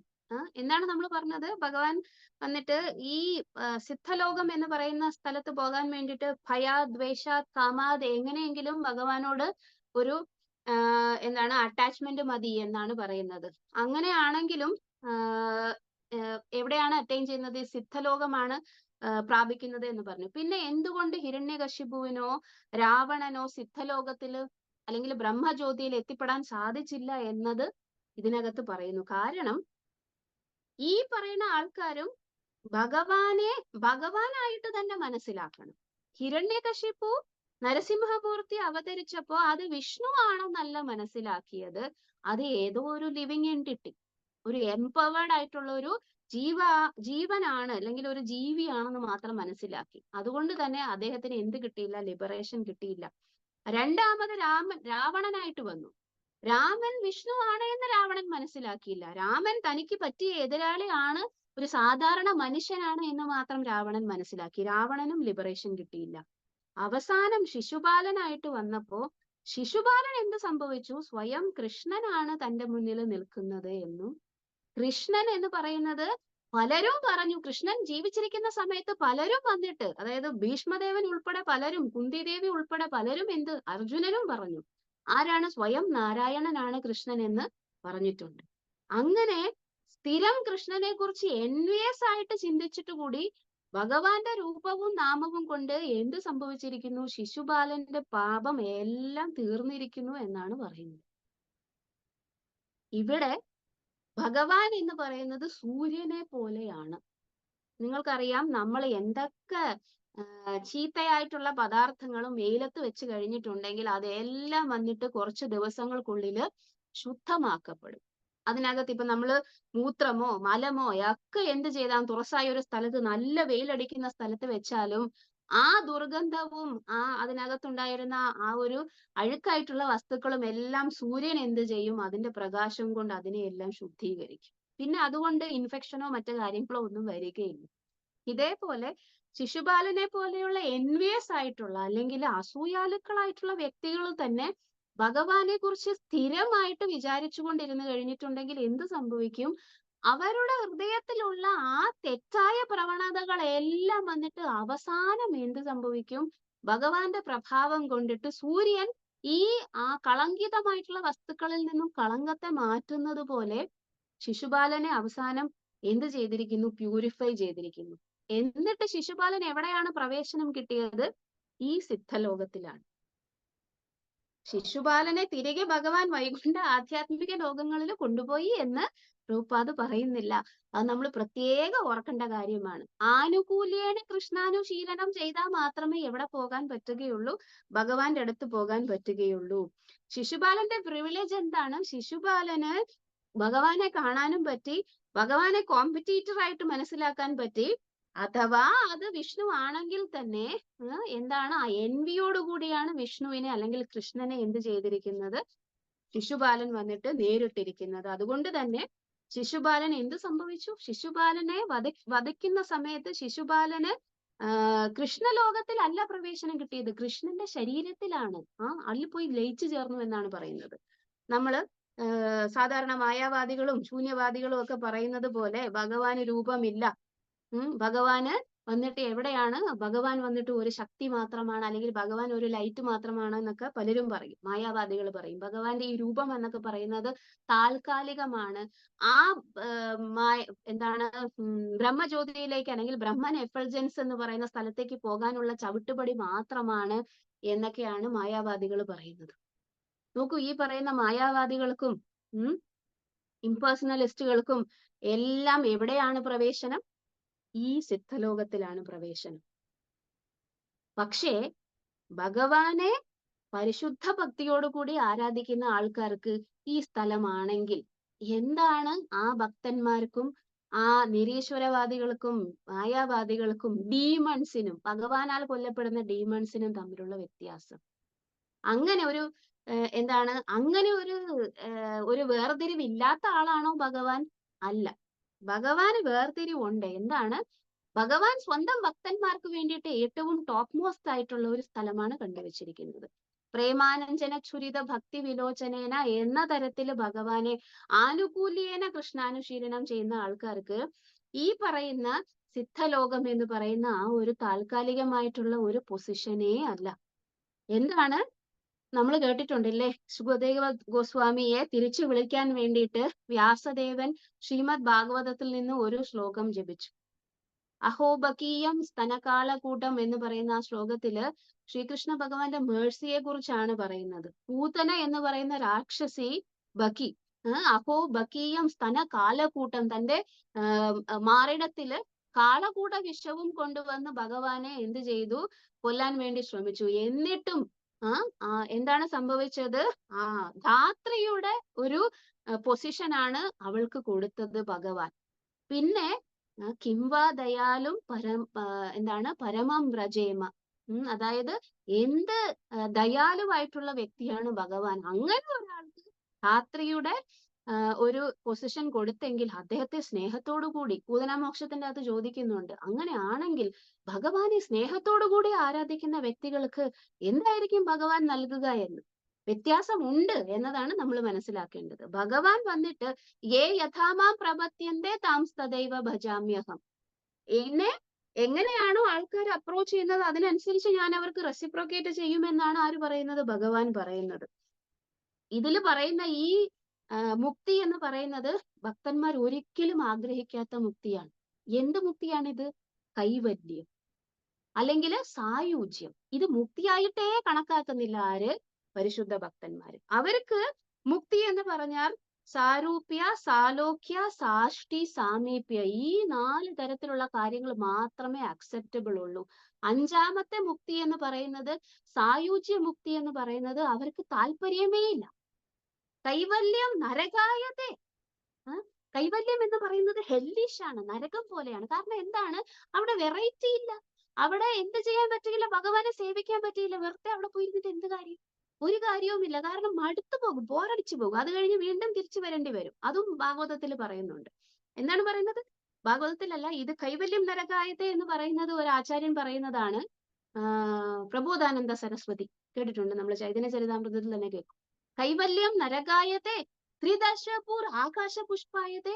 കണ്ടസ്മഗോറിയാണ് ത്രിദശപൂർ. അതായത് ഈ ഉപരിലോകങ്ങൾ അല്ലെങ്കിൽ സ്വർഗം പോലുള്ള ഉപരിലോകങ്ങൾ എന്ന് പറയുന്നത് ആകാശ പുഷ്പായതയാണ്, ഫാന്റാസ്മഗോറി, അതായത് മായയാണ്. അത് നിലനിൽക്കുന്നുണ്ടോ ഇല്ലയോ, അവിടെ ചെന്ന് കഴിയുമ്പോൾ തന്നെ അത് നിലനിൽക്കുന്നുണ്ടോ ഇല്ലയോ എന്ന് നമുക്ക് മനസ്സിലാവുകയില്ല. പിന്നെ എന്താണ്, അത് ആഗ്രഹിക്കത്തില്ല ഭക്തന്മാര്. പിന്നെ എന്താണ്, കൈവല്യം നരകായതേ ധൃതശപൂർ ആകാശ പുഷ്പായതേ ദുർദന്തേന്ദ്രിയ കാലസർപ്പ പതലി പ്രോത്ഘാത ദംഷ്ട്രായതേ. കാലം കാലം കാലം എല്ലാത്തിനെയും എന്താണ് അവസാനിപ്പിക്കുന്ന കാലം എന്ന് പറയുന്നത് ഒരു വിഷസർപ്പത്തിനെ പോലെയാണ്. പക്ഷെ ഭക്തന്മാർക്ക് ആ വിഷസർപ്പത്തിന്റെ പല്ലെല്ലാം ഇളക്കി വെച്ചേക്കുവാണ്. അവർക്ക് ആ കാലം കൊണ്ട് ഒരു പേടിയുമില്ല, ആ കാലത്തിനെ അവർ പേടിക്കുന്നതേ ഇല്ല. കാരണം എന്താണ്, ഇവിടെയും സേവനം ചെയ്യുന്നു, തിരികെ ഭഗവാന്റെ അടുത്ത് ചെന്നാൽ അവിടെയും സേവനം ചെയ്യുന്നു. പിന്നെ എന്തിനാണ് ഈ കാലത്തിനെ പേടിക്കുന്നത്? അതുകൊണ്ടാണ് ദുർദന്തേന്ദ്രിയ കാലസർപ്പ പതലി പ്രോത്ഘാത ദംഷ്ട്രായത്തെ വിശ്വം പൂർണ്ണ സുഖായത്തെ. ദുഃഖാലയം, അശാശ്വതം എന്നൊക്കെ പറഞ്ഞിട്ട് നമ്മൾ ഭഗവത്ഗീതയിൽ പറയുന്നു. വിശ്വത്തിൽ വന്നു കഴിഞ്ഞിട്ടുണ്ടെങ്കിൽ ബാക്കിയുള്ളവർക്ക് പേടിയാണ്, മായാവാദികൾക്കും അവർക്കും ഇവർക്കും ഒക്കെ പേടിയാണ്. കാരണം എന്താണ്, ഇത് ടെമ്പററി ആണ്. ഇവിടെ വന്നിട്ട് എന്ത് ചെയ്യാൻ പറ്റുകയില്ല, ഇവിടെ നമുക്ക് പെർമനന്റ് ആയിട്ട് സന്തോഷിക്കാൻ പറ്റുകയില്ല. അതുകൊണ്ട് തന്നെ പൂർണ്ണമായിട്ടും ദുഃഖഭരിതമായിട്ടുള്ള ഒരു സ്ഥലമാണ് ഈ വിശ്വം എന്നാണ് എല്ലാവരും പഠിപ്പിക്കുന്നത്. ഭക്തന്മാർക്ക് പക്ഷേ വിശ്വം പൂർണ്ണ സുഖായത്തെ. എന്താണ്, ഇവിടെ ഇരുന്നാലും സേവനം ചെയ്തുകൊണ്ട് സുഖമായി ഇരിക്കാം, ഇവിടെ ഇരുന്നാലും അവബോധം കൃഷ്ണനിൽ ഉറപ്പിച്ചുകൊണ്ട് എവിടെ ഇരിക്കാം, കൃഷ്ണനിൽ തന്നെ സിറ്റുവേറ്റ് ചെയ്യാം. ഇവിടുന്ന് തിരിച്ചു പോകേണ്ടി വന്നാലും എന്ത് ചെയ്യാം, അവബോധം കൃഷ്ണനിലായതുകൊണ്ട് കൃഷ്ണനിന്റെ അടുത്തേക്ക് തന്നെയാണ് പോകാൻ പോകുന്നത്. പിന്നെ എന്തിനാണ് വിശ്വത്തിനും ആധ്യാത്മിക ലോകങ്ങൾക്കും ഭൗതിക ലോകങ്ങൾക്കും തമ്മിൽ ഭക്തന് പ്രത്യേകിച്ച് വ്യത്യാസമൊന്നുമില്ല, എവിടെ ഇരുന്നാലും സേവനം ചെയ്യണമെന്നേ ഉള്ളൂ. പിന്നെ എന്താണ്, വിധി മഹേന്ദ്രാദിശ്ച കീട്ടായത്തെ. വിധി മഹേന്ദ്ര എന്ന് പറഞ്ഞാൽ ബ്രഹ്മദേവനും ഇന്ദ്രനും അവരുടെ പൊസിഷൻ എന്ന് പറയുന്നത് എല്ലാ ഭൗതികവാദികളും ആഗ്രഹിക്കുന്ന പൊസിഷനാണ്. പരമനിയന്താക്കളായിട്ടുള്ള അല്ലെങ്കിൽ ഭൗതിക ലോകത്തിന്റെ നിയന്താക്കളായിട്ടുള്ള അത്രയും പവർഫുൾ ആയിട്ടുള്ള പൊസിഷനാണ് വിധി മഹേന്ദ്ര ആദിശ്ച. ഭക്തന് കീട്ടായത്. എന്താണ്, വെറും തുലവും തുച്ഛമാണ് ഭക്തനത്. കാരണം എന്താണ്, അയാൾക്കറിയാം ഇതൊന്നും പെർമനന്റ് അല്ല, എന്റെ സ്ഥലം ഇവിടെയല്ല. എവിടെയാണ്, എങ്ങോട്ട് പോയാലാണോ തിരിച്ചു വരേണ്ടാത്തത്, ആ ഒരു ലോകം, അവിടെയാണ് എന്റെ സ്ഥാനം എന്നറിയാം. എത്ര പവറും പൊസിഷനും കിട്ടി അങ്ങ് ബ്രഹ്മദേവനായാലോ അല്ലെങ്കിൽ ഇന്ദ്രനായാലോ എവറി ടൈം എന്ത് ചെയ്യും, നമ്മൾ തിരിച്ച് ഭൗതിക ലോകത്തില് വീണ്ടും കറങ്ങിക്കൊണ്ടേയിരിക്കും. ആ പുണ്യം എല്ലാം തീർന്നു കഴിയുമ്പോൾ ക്ഷീണേ പുണ്യം മർത്യലോകം വിശന്തി എന്ന് ആർക്കറിയാം, ഭക്തനറിയാം. അതുകൊണ്ട് തന്നെ ഇതൊന്നും, ഈ സായുജ്യ മുക്തിയെ കുറിച്ച് അയാൾക്ക് പിന്നെ സായുജ്യ മുക്തിയെ കുറിച്ച് എന്ത് പറയാനാണ്? ഇത്രയും കാര്യങ്ങളൊക്കെ പറഞ്ഞിട്ട് ഇതിലൊന്നിലും വില വെക്കുന്നില്ല എങ്കിൽ ഭക്തൻ എന്ന് പറയുന്നത് പ്രാക്ടിക്കാലിറ്റിയിൽ ജീവിക്കുന്ന ആളാണ്. അയാൾ ഇങ്ങനെ ഫെന്റാസ്മഗോറി അല്ലെങ്കിൽ മായാവലയത്തിൽ ജീവിക്കുന്ന ആളല്ല. അയാൾ എപ്പോഴും വന്നിട്ട് എന്ത് ചെയ്യുകയാണ്, ഭഗവാന്റെ ലോകം എന്ന് പറയുന്ന ആ പെർമനന്റ് ആയിട്ടുള്ള സ്ഥലത്തെ ആസ്പയർ ചെയ്തുകൊണ്ട് ജീവിക്കുന്ന ആളായതുകൊണ്ട്. പിന്നെ ഒരു കാര്യം കൂടിയുണ്ട്, ഭാഗവതത്തിൽ തന്നെ പറയുന്നു, ഈ സായുജ്യ മുക്തി എന്ന് പറയുന്നത് ചീപ്പായിട്ടുള്ള ഒരു സാധനമാണ്. നോക്കൂ, നിങ്ങൾക്ക് മായാവാദികൾക്കും ഇംപേഴ്സണലിസ്റ്റുകൾക്കും ഡീമൺസിനും വരെ കിട്ടാവുന്ന സ്ഥലമാണെങ്കിൽ പിന്നെ ഭക്തന്മാർ എന്തിനാണ് അത് ആഗ്രഹിക്കുന്നത്? അല്ല, ആഗ്രഹിക്കേണ്ട ആവശ്യം എന്താണ്? ഒരു കാര്യം കൂടെയുണ്ട്, അത് ഹെല്ലിഷാണ്. എന്ന് പറഞ്ഞാൽ ഈവൻ കംസനെ പോലെ ബ്രാഹ്മണന്മാരെയും പശുക്കളെയും ഒക്കെ സ്ഥിരം കൊന്നുകൊണ്ടേയിരിക്കുന്ന ആൾക്കാർക്ക് പോലും അത്, കംസൻ ഭഗവാന്റെ കൈയാൽ മരണപ്പെട്ട് എവിടെ പോയി എന്നാണ് പറയുന്നത്? അദ്ദേഹത്തിന് സായുജ്യമുക്തി, അതായത് ഈ സിദ്ധലോകത്തിൽ പോയി എന്നാണ് പറയുന്നത്. കാരണം എന്താണ്, അയാൾക്ക് പോലും അത് അവൈലബിൾ ആണെങ്കിൽ പിന്നെ ഭക്തന്മാർ എന്തിനാണ് അത് ആഗ്രഹിക്കുന്നത്? ശ്രീമദ് ഭാഗവതം പറയുന്നു, യേ അന്യേ അരവിന്ദാക്ഷ വിമുക്ത മാനിനാസ് ത്വയി അഷ്ടഭാവാത് അവിശുദ്ധ ബുദ്ധയാ ആരൂഹ്യ കൃച്ഛ്രേണ പരം പദം തഥാ പതന്തി അനാദൃത യൂഷ്മദംഘ്രയ. വളരെ മനോഹരമായിട്ടുള്ള ഒരു ശ്ലോകമാണ്. ബ്രഹ്മൻ എഫൾജൻസിന്റെ അല്ലെങ്കിൽ ബ്രഹ്മ നിർവാണത്തിന്റെ ഫാലസി, അതിന്റെ പോരായ്മ മനസ്സിലാക്കി തരുന്ന സ്ഥലമാണ്. അരവിന്ദാക്ഷന്റെ പാദത്തോട് ആർക്കാണോ വിമുഖതയുള്ളത്, അദ്ദേഹത്തിന്റെ സേവനത്തോട് ആർക്കാണോ വിമുഖതയുള്ളത്, ആർക്കാണ് വിമുഖതയുള്ളത്? ഇൻപേഴ്സണലിസ്റ്റുകൾ. കാരണം ഭഗവാന് രൂപം ഉണ്ടെന്ന് പോലും അവർ വിചാരിക്കുന്നില്ല. മായാവാദികൾ ആ രൂപം വന്നിട്ട് എന്താണ് മായയാണെന്ന് വിചാരിക്കുന്നു, അത് താൽക്കാലികമാണെന്ന് വിചാരിക്കുന്നു. പിന്നെ ഡീമൺസ്, ഒരിക്കലും ഭഗവാനോട് എന്തില്ല, സ്നേഹമില്ല, അസൂയ മാത്രമേ ഉള്ളൂ. ഇവർക്ക് 3 പേർക്കും എന്താണ് പ്രശ്നം? അവര് ബ്രഹ്മജ്യോതിയിൽ ചെല്ലും. എന്നിട്ട് എന്ത് സംഭവിക്കും? അവിടെ എന്താണ് ചെയ്യുക? ഒന്നും ചെയ്യാനില്ല, വെറുതെ ഇരിക്കുക മാത്രമേ ചെയ്യുന്നുള്ളൂ. There is no devotional service. പക്ഷെ ഭക്തന്മാരെ ആഗ്രഹിച്ച് ബ്രഹ്മജ്യോതിയിൽ ചെന്ന് അവർക്ക് അവിടെ ഇരിക്കാൻ പറ്റില്ല, അവർക്ക് നരകമാണ്. കാരണം എന്താണ്? ഡിവോഷണൽ സർവീസ് ഇല്ലാതെ ഏത് ഭക്തനാണ് കഴിയാൻ പറ്റുക? ഒരു ഭക്തനും കഴിയാൻ പറ്റുകയില്ല. അതുകൊണ്ട് ആരുഹ്യ കൃച്ഛ്രേന പരംപദം. എന്താ ഇവിടെ പരംപദം എന്ന് പറയാൻ കാരണം? നമ്മൾ പ്രതീക്ഷിക്കുന്ന പരംപദമാണത്. ആര്? ഇംപേഴ്സണലിസ്റ്റ് പ്രതീക്ഷിക്കുന്ന, അല്ലെങ്കിൽ പിന്നെ മായാവാദികൾ പ്രതീക്ഷിക്കുന്ന, ഡീമൺസ് പ്രതീക്ഷിക്കുന്ന പരംപദം എന്ന് പറഞ്ഞാൽ എന്താണ്? ആ ഇംപേഴ്സണൽ അല്ലെങ്കിൽ ബ്രഹ്മൻ. പതന്തി, തഥാ പതന്തി എന്താണ്? തിരികെ വരും. എങ്ങോട്ട് വരും? തിരിച്ച് ഭൗതിക ലോകത്തിലേക്ക് വരും. കാരണം അവിടെ പെർമനന്റ് ആയിട്ട് ഇരിക്കാൻ പറ്റില്ല, ബോറടിക്കും. അവിടെ ഇരുന്ന് കഴിഞ്ഞിട്ടുണ്ടെങ്കിൽ സേവനം ചെയ്യാൻ പറ്റില്ല. അവിടുന്ന് മേലേക്ക് പോകണമെന്നുണ്ടെങ്കിൽ എന്ത് വേണം?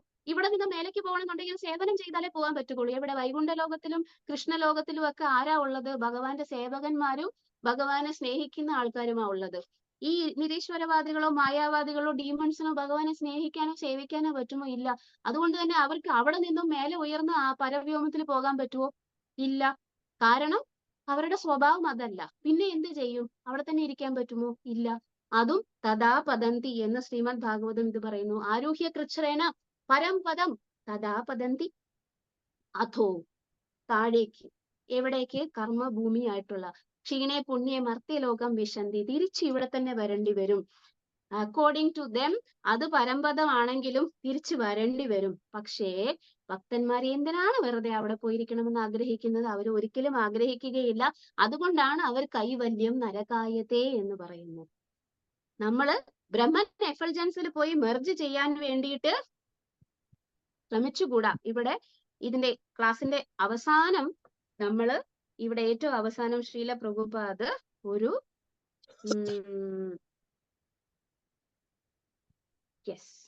എന്താണ്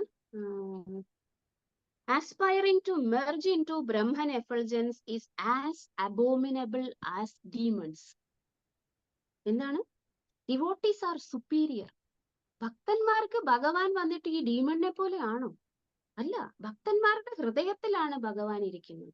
ഭക്തന്മാരുടെ ഹൃദയത്തിലാണ് ഭഗവാൻ ഇരിക്കുന്നത്. ഭഗവാന്റെ ഹൃദയത്തിലാണ് ഭക്തന്മാരിരിക്കുന്നത്.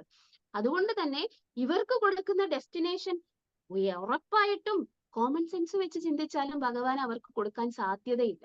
അവർക്ക് ഭഗവാൻ കൊടുക്കുന്ന സ്ഥാനം എന്ന് പറയുന്നത് തന്റെ അസോസിയേറ്റ്സ് ആയിട്ട് വൈകുണ്ഠ ഗ്രഹങ്ങളിലോ അല്ലെങ്കിൽ എവിടെയാണ്? പരവ്യോമത്തിലോ കൃഷ്ണലോകത്തിലോ അവരവരുടെ ആ ഒരു അവബോധം അനുസരിച്ചാണ് പോകുന്നത്. ആ ഭക്തിയൂത സേവനം അല്ലെങ്കിൽ ആ സ്നേഹമസൃണമായിട്ടുള്ള കൊടുക്കൽ വാങ്ങലുകൾക്ക് വേണ്ടിയിട്ടാണ് ഭക്തന്മാരെ എന്നിട്ട് ഭഗവാൻ വന്നിട്ട് തിരിച്ചു വിളിച്ചുകൊണ്ട് പോയത്.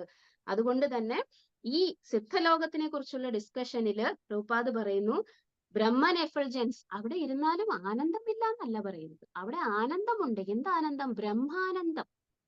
പക്ഷെ ബ്രഹ്മാനന്ദത്തിനെക്കാട്ടിലും മേലെയാണ് ഭക്തി ആനന്ദം എന്ന് പറയുന്നത്. ബ്രഹ്മാനന്ദം ഉണ്ടെങ്കിലും തുലോം ആ ബ്രഹ്മാനന്ദത്തെക്കാട്ടിലും ഒരുപാട് കമ്പയർ ചെയ്യുവാണെങ്കിൽ ഒരുപാട് വ്യത്യാസമുണ്ട്. ആ ഭൗതിക ലോകത്തിലെ ആനന്ദം എന്ന് പറയുന്നത് എന്താണ്? തുച്ഛമാണ്. അതിനെ അപേക്ഷിച്ച് നോക്കുമ്പോൾ ബ്രഹ്മാനന്ദം ഒരുപാടുണ്ട്. പക്ഷെ ഈ ബ്രഹ്മാനന്ദത്തിനെ അപേക്ഷിച്ച് നോക്കുമ്പോൾ ഭക്തി ആനന്ദം എന്ന് പറയുന്നത് ഒരുപാടാണ്. അപ്പൊ കമ്പയർ ചെയ്ത് നോക്കുമ്പോഴും സിദ്ധലോകം എന്ന് പറയുന്നത്, ബ്രഹ്മൻ എഫൾജൻസ് എന്ന് പറയുന്നത് യോഗികൾക്കോ മായാവാദികൾക്കോ ഡീമൺസിലോ ഒക്കെ പ്രാപ്തമാണെങ്കിൽ പരിശുദ്ധ ഭക്തന്മാരാകാൻ ആഗ്രഹിക്കുന്ന ആൾക്കാര് അതിനെ ഒരു സായുജ്യമുക്തി അല്ലെങ്കിൽ ആ ബ്രഹ്മൻ എഫൾജൻസിനെ വന്നിട്ട് നമ്മളുടെ ഒരു ഡെസ്റ്റിനേഷൻ അല്ലെങ്കിൽ ലക്ഷ്യസ്ഥാനമായിട്ടേ കരുതാൻ പാടില്ല എന്നാണ് ശ്രീല പ്രഭുപാദ് ഇവിടെ പറയുന്നത്. അപ്പൊ ഈ ഒരു ശ്ലോകത്തിൽ നിന്ന് നമുക്ക് കൃഷ്ണദാസ കവിരാജ ഗോസ്വാമി പറഞ്ഞു തരുന്നത് പരവ്യോമത്തിന്റെ ഡിഫറെന്റ് കാറ്റഗറിയെ കുറിച്ചാണ്. കൃഷ്ണലോകം, വൈകുണ്ഠ ലോകങ്ങൾ, പിന്നെ എന്താണ് സിദ്ധലോകം. ഈ സിദ്ധലോകം എന്ന് പറയുന്നത് ആർക്ക് പ്രാപ്യമാണ്, അല്ലെങ്കിൽ ആ സിദ്ധലോകത്തിൽ പോകാൻ വേണ്ടി ഭക്തന്മാർ ആഗ്രഹിക്കണമോ, ഇതൊക്കെയാണ് നമ്മൾ പ്രഭുപാദിന്റെ പുറപ്പോട്ടിൽ നിന്ന് നമ്മൾ കേട്ടത്. ഡിവോട്ടീസ് സ്പെഷ്യൽ ആണ് എന്നതാണ് ഏറ്റവും അവസാനം നമ്മൾ മനസ്സിലാക്കുന്നത്. ഭഗവാനെ ആഗ്രഹിക്കുക, ഭഗവാന്റെ സേവനം ചെയ്യുക, തിരികെ ഭഗവാന്റെ ആധ്യാത്മിക ലോകത്തിൽ പോകുക. ബാക്കിയുള്ള സ്ഥലങ്ങൾ ഒന്നും നമുക്കുള്ളതല്ല എന്നാണ് നമ്മൾ മനസ്സിലാക്കേണ്ടത്. ഇത്രയും നേരം ഈ ഒരു കഥ കേട്ടുകൊണ്ടിരുന്ന എല്ലാവർക്കും നമസ്കാരം, നന്ദി, ഹരേ കൃഷ്ണ.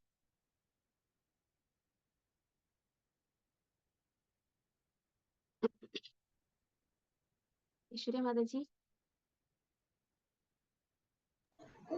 ഹരേ കൃഷ്ണ. ഹരേ കൃഷ്ണ.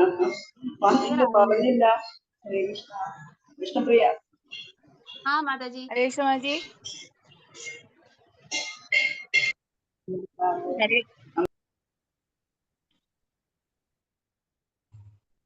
പറയൂ മാതാജി. ഐശ്വര്യ മാതാജി. ഹരേ കൃഷ്ണ മാജി. സോറി, വിഷ്ണുപ്രിയ മാജി പറയണം മാജി. ഞാൻ അറിയാതെ എന്റെ മ്യൂട്ട് ചെയ്തപ്പോ മാജിയുടെ അത് മ്യൂട്ട് ആയിപ്പോ. ഒന്ന് പറയൂ മാജി. ഹരേ കൃഷ്ണ. സോറി മാജി. നന്നായിരുന്നു ഞാൻ പറഞ്ഞു. നമ്മൾ നിൽക്കുന്ന സ്ഥലത്ത് റേഞ്ച് കുറവാണ്. അടുക്കളയിൽ അതെ അതെ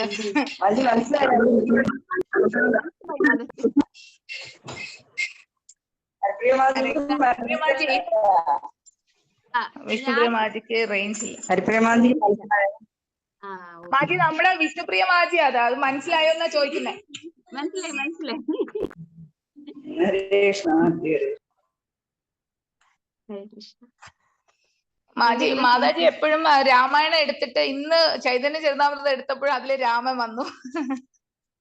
ചൈതന്യ ചരിതാമൃതം എന്റെ ലെവലിലുള്ള സാധനം അല്ലാന്ന് എനിക്ക് മനസ്സിലായി. കാരണം ഒരിക്കലല്ല മാജി, വളരെ നന്നായിരുന്നു. നല്ല പ്രസന്റേഷൻ ആയിരുന്നു മാജി. നന്നായിരുന്നു മാജി. ആക്ച്വലി ഞാൻ ആ ചാപ്റ്റർ 1-2 പ്രാവശ്യം വായിച്ചതിന് ശേഷമാണ് ഈ 35-ാമത്തെ ശ്ലോകത്തിന്റെ മേലെയും കീഴെയും ഉള്ള കാര്യങ്ങൾ എനിക്ക് മനസ്സിലായത്. അതല്ലേ വായിക്കാത്തത് കൊണ്ടാണ്. ഞാൻ ചൈതന്യ ചരിതാമൃതം വായിച്ച് ഒരു സ്ഥലം വരെ എത്തി. പക്ഷെ കൊല്ലങ്ങൾക്ക് മുന്നേ അത് അവിടെ ഉപേക്ഷിച്ചിട്ട് പിന്നെ രാമായണത്തിലേക്കും ഭാഗവതത്തിലേക്കും ഒക്കെ കടന്നു. അതുകൊണ്ടാണ് ഒരു അപരിചിതത്വമുണ്ട് ചൈതന്യ ചരിതാമൃതത്തിനോട്. വളരെ നന്നായിരുന്നു മാജി. നന്നായിരുന്നു Maji. Thank you Maji. Hare Krishna. Timely Maji എന്നെ സഹായിച്ചു, അതാണ് അതിനേക്കാൾ പറയേണ്ടത്. Thank you Maji. ഹരേ കൃഷ്ണ. ഹരേ കൃഷ്ണ മാജി. വളരെ നമുക്കറിയാം മാജി. ഹോസ്പിറ്റൽ ആയിക്കോട്ടെ, കുക്കിംഗ് സർവേ ആയിക്കോട്ടെ, ക്ലാസ് എടുക്കുന്ന ആയിക്കോട്ടെ, എല്ലാം കൂടെ മാജി ബിസിയാണ്, തിരക്കാണ്. എന്നിട്ടും ഇത്രയും സമയം കണ്ടെത്തിയതിന് താങ്ക് യു മാജി. ഹരേ കൃഷ്ണ. ഹരേ കൃഷ്ണ മാതാജി. അതെ മാജി, വളരെ നന്ദിയുണ്ട് മാജി. ഗംഭീരമായ ഒരു ക്ലാസ് ആണ് മാതാജി ഇപ്പൊ തന്നത്. മാതാജി പറഞ്ഞത് ഒരു കാര്യങ്ങളെല്ലാം എല്ലാം പിന്നെ ഗ്ലോറിഫിക്കേഷൻ മാത്രമാണ്, അതിലൊന്നും ഒരു സത്യാവസ്ഥ ഉണ്ടായിട്ടില്ല. മാതാജി അത് അപരിചിതത്വമുണ്ട് എന്ന് പറഞ്ഞു തുടങ്ങിയ ഈ ക്ലാസ്സിൽ നമുക്കെല്ലാവർക്കും ഭഗവാനുമായിട്ട് സുപരിചിതത്വം ഉണ്ടാക്കാൻ മാതാജിയുടെ ക്ലാസ് ഗംഭീരമായി സഹായിച്ചു എന്നുള്ള സന്തോഷ വാർത്ത പറഞ്ഞുകൊള്ളട്ടെ മാതാജി. വളരെ ഗംഭീരമായ ക്ലാസ്. ശരിക്കും മാതാജി ആത്മാർത്ഥമായി ഹൃദയത്തിന്റെ ഭാഷയിൽ നിന്നുമാണ് മാതാജി ക്ലാസ് എടുക്കുന്നതെന്ന് മാതാജി ക്ലാസ് എടുക്കുമ്പോൾ ഉള്ള ബോഡി ലാംഗ്വേജിൽ നിന്ന് നമുക്ക് മനസ്സിലാക്കാൻ പറ്റും. മാതാജി വളരെ ആസ്വദിച്ചാണ് ക്ലാസ് എടുത്തത്. അത് കേട്ടാ നമുക്ക് മനസ്സിലാവുന്നുണ്ട്. നിറഞ്ഞ സന്തോഷം. വളരെ നന്ദി മാതാജി. അപ്പൊ എനിക്കൊരു കാര്യം മനസ്സിലായി, ഇനി ചൈതന്യ ചരിതാമൃതത്തിന് വേറെ ആളെ നമുക്ക് നോക്കണ്ട. വീക്കിലി വൺസ് മാതാജിയുടെ ഒരു ക്ലാസ് നമുക്ക് കിട്ടുമെന്ന് ഞാൻ വിശ്വസിക്കുന്നു. ഇല്ല മാജി, നന്നായിരുന്നു. വളരെ നല്ല. രാമായണത്തില് ഇപ്പോ മാതാജി അല്ലാതെ വേറെ ഒരാള് ഇത്രയും നന്നായി പറയുന്ന ആളുള്ളതായിട്ട് എനിക്ക് തോന്നുന്നില്ല മലയാളത്തിൽ. അത്രയ്ക്ക് നല്ല രീതിയിലുള്ള എപ്പിസോഡുകളാണ് മാതാജി നടത്തിക്കൊണ്ടിരിക്കുന്നത്. അപ്പൊ അതിന്റെ കൂടെ നമുക്ക് അതിനെ ചൈതന്യ ചരിതാമം കൂടെ ഒന്ന് ആഡ് ചെയ്യാം മാതാജി. വീക്കിലി വൺസ് അങ്ങ് ദയവായി മുന്നോട്ട് വരണം മാതാജി. ക്ലാസ് ഗംഭീരമായിരുന്നു. അതായത് ഹിരണ്യകശിപു, അതേപോലെ തന്നെ രാവണൻ, അതേപോലെ നമ്മുടെ ഇദ്ദേഹത്തിന്റെ ശിശുപാലൻ, ഇവരുടെയൊക്കെ കഥ വളരെ ഗംഭീരമായി മാതാജി അവതരിപ്പിച്ചു. നല്ല ക്ലാസ് ആയിരുന്നു മാതാജി. ഇനിയും മുന്നോട്ട് വരണം. വീക്കിലി വൺസ് മാതാജി നമ്മുടെ കൂടെ ഒന്ന് മുന്നോട്ട് വരണം. ചൈതന്യ ചരിതാമൃതം ക്ലാസ് എടുക്കാൻ വളരെ കുറച്ച് ആൾക്കാരേ ഉള്ളൂ. തീർച്ചയായിട്ടും അതിലൊരാൾ മാതാജിയാണെന്ന് നമ്മൾ മനസ്സിലാക്കുന്നു. സ്വാഗതം മാതാജി. വളരെ താങ്ക് യു. സന്തോഷം. ഹരേ കൃഷ്ണ. ധന്യവാദം.